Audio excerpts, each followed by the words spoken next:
So friends don't let friends buy 30-06s. Oops.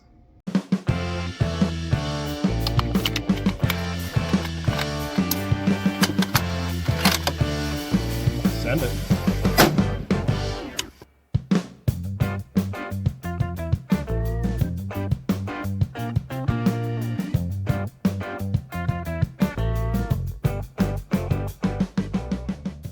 Welcome back to the channel. In today's video, we are going to take a deep dive into the 30-06 in the year 2024 to see, is it really viable? Is it a dead cartridge? Should you just get new modern cartridges over the old 30-06? In today's video, let's find out, let's crunch some numbers, let's really see the differences between the 30-06, 300 PRC, 6.5 Creedmoor. We'll even do a 6.5 PRC. You're going to be surprised at the results. In the year 2024, there might be some that might ask, why in the world would you get the old Warhorse 30-06 Springfield? You know, it doesn't do anything extremely well. It's not the flattest shooting cartridge in the world. It doesn't have the least amount of recoil. There are much better long-range target cartridges. Why get one of these?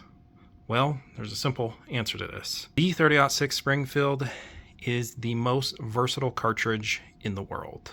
I mean, sure, you can get a lighter recoiling 30-06 Light, aka the 308 Winchester.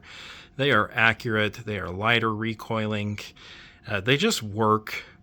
But when you want a little more longer distance than a 308 Winchester, you want to shoot a little bit heavier bullet than a 180 grain, 30-06 is your answer. Now, of course, you step into magnums like the 300 PRC.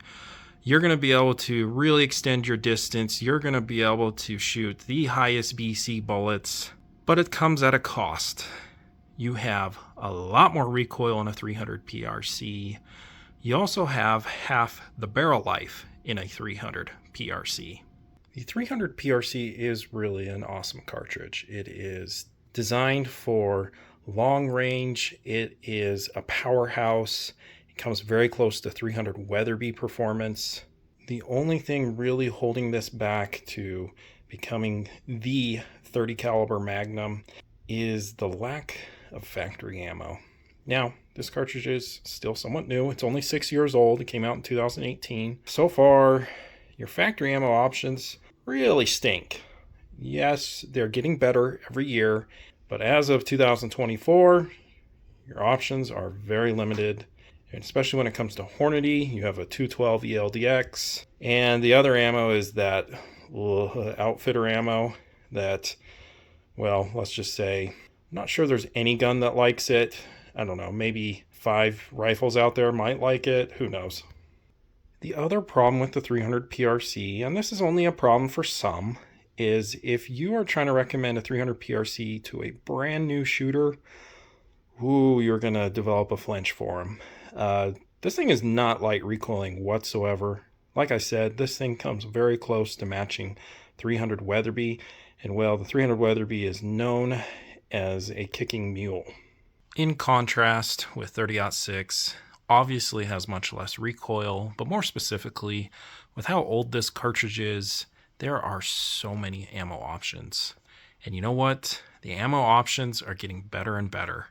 This is no longer your grandpa's 30-06 where you're shooting a Remington core-locked bullet at anemic velocities. You're getting modern high BC bullets like this Bond Strike that has an extremely high BC for a 180 grain at pretty decent velocities. You also have what I believe to be probably one of the best factory ammo options if you want to extend your range in a 30-06. It is, of course, Winchester's 190 grain AccuBond long range load. And I have personally found that this load has worked pretty darn well in my friend's 30-06, and it gets advertised velocity. The 6.5 Creedmoor is the cartridge to get in 2024. I can kind of understand why. It is really light recoiling. It is an accurate cartridge. It's really fun to shoot. Women and youth can shoot it extremely well, and it has darn good ballistics for this little sized case. You can hit targets at 1,000 yards pretty darn easily. But what if I were to tell you factory ammo versus factory ammo? The 30-06 flatter shooting has the same amount of wind drift and has a lot more energy out to 1,000 yards. For some reason, marketing has convinced people that the 6.5 Creedmoor is this amazing big game cartridge. While, yes, it has killed elk, it has killed bear, it has killed moose, that doesn't make it really good. There are a lot of people that have killed every single thing with a 223 Remington. That also doesn't make it a good big game cartridge. The 30-06, when I show you the numbers, you're going to be surprised at just how much more potent this is.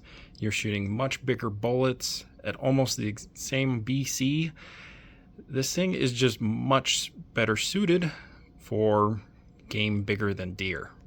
Let's finally look at the numbers. The 30-06 factory ammo, we are going to use factory ammo for both cartridges with the Winchester ammo 190 grain AccuBond long range, muzzle velocity 2750.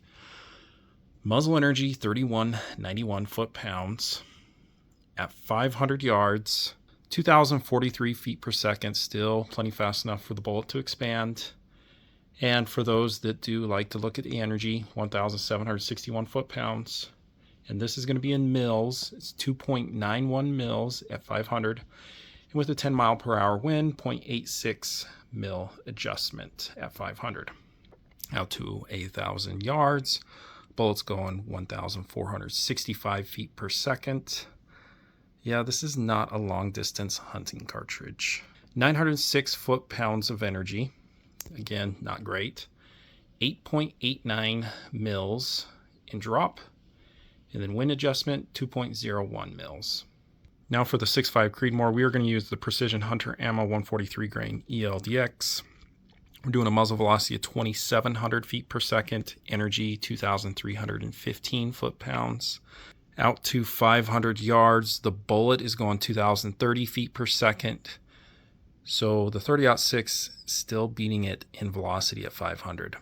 Energy, it's not really even close. 30-06 has, well, 450 more foot-pounds of energy. And then look at that at 500 yards.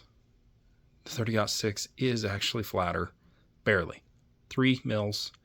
Wind drift 0.84, a small advantage for the 6.5 Creedmoor. Out to 1,000 yards. The bullet is finally going just a tad bit faster than 30-06. 1,477 feet per second. Energy, you're almost 700 foot-pounds, so a little over a 200 foot-pound difference for the 30-06. Again, both of these suck at long distance hunting. 9.04 mils to 1,000. The 30-06 is 8.89. Slightest advantage for 30-06. And then 1.95 in wind adjustment for the slightest advantage for the 6.5 Creedmoor. A few years ago, I had a college friend that was wanting to get into elk hunting. And that was solely his intent for hunting. He had no plans to do deer, pronghorn, moose, or bear. And his choices, he kind of came down to a specific rifle, and they were chambered in 6.5 Creedmoor, 270 Winchester, 7mm 08 Remington, 30-06, and 300 Win Mag. And I told him, you know what? If you're just going to hunt elk, and this is a pretty light rifle, this rifle comes in less than 7 pounds, I would honestly go 30-06. You're probably not going to like the recoil of a 300 Win Mag in a sub 7 pound gun. And as much as I love the 270 Winchester, the 30-06 is just a better big game cartridge.